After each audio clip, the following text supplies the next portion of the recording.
When I think about Sukkot, I think about two non-Jewish philosophers.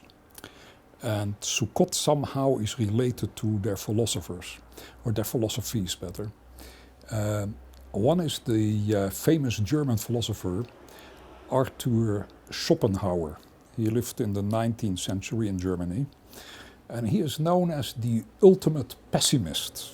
He's called the ultimate European pessimist in the sense that he believed that life is a disaster and that there is no joy to be gotten out of life, and that there's a lot of insecurity, that man is forced into all this and is only in pain.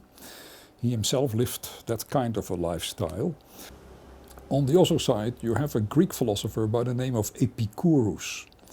Epicurus lived about 3 centuries before the Common Era, who is known for a famous statement of his, which I'm not even sure it is his, but that's what is said in his name.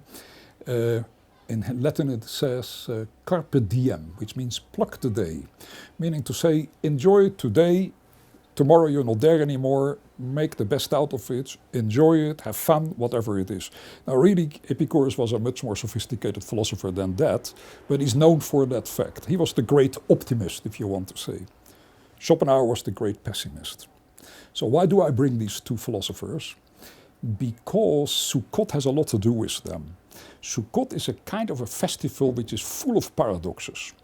There is a certain amount of pessimism, and there is a tremendous amount of optimism in the festival of Sukkot. I'll show you this in the following way. It's very interesting. We are told to leave our homes and to go in a little hut where we live for 7 days. We need to eat there, we need to drink there, we need even to sleep there. Our whole life moves into that sukkah, into that hut. Why? What is the reason behind that? It is basically to teach us that our whole life we are basically living in a sukkah. What is a sukkah? It is a hut which has walls which any moment can collapse. They're not very well built. There's a roof which is leaking. If it starts raining, it gets right into the sukkah. Everything is wrong in the structure itself. Why? Because the Jewish tradition is somewhere saying this is a little bit what life is all about. Any moment something can collapse. Exactly what Schopenhauer was saying. And you never know how things will be tomorrow. Suddenly Epicurus, the great optimist, walks into the sukkah. Because what is the law? The halakha is that while the walls must be able to collapse if it is a strong wind, and when it rains it must pour right on your table inside the sukkah, at the same time, inside the sukkah you make it as beautiful as possible. Bring your best furniture, bring your silver cutlery, hang up the most beautiful paintings which you have on the ceiling, have fruits hanging there, all sorts of things. Make it as joyful and optimistic as possible. So the structure is a structure of pessimism. Anything can go wrong. The moment I walk into the sukkah, I get the feeling, wow, it is actually quite nice. It is beautiful to live in the sukkah. So this paradox between Schopenhauer on one side and on the other side Epicurus is exactly where the Jewish tradition wants us to be. Interesting, on Sukkot the Torah says it is the only case where on Yom Tov, on a Chag, it is a mitzvah to be joyful. V'samachta b'chagecha. And you shall joy in this festival. Where? Outside your home. In this little hut. In this thing which can collapse any moment. So the paradox says exactly what life is all about. And I think this is incredibly relevant to today.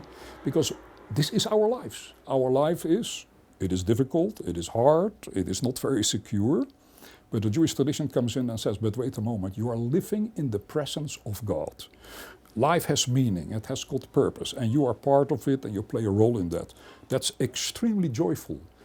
And then when I walk out again into the open world, outside the sukkah, I can deal better with it because I have somewhere a place where I can go back to.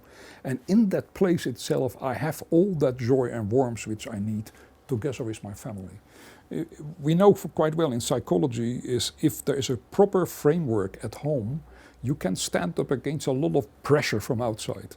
If you have no proper framework at home, and it is also unpleasant there, then you cannot deal with the hardships of the outside world. So that tension is all the time there. The question that Jewish tradition is asking, how do you live with that?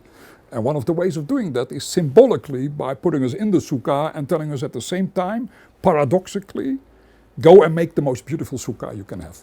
Although really the structure is extremely problematic, it could break down any moment. But if you start all the time to worry about that, you have no life.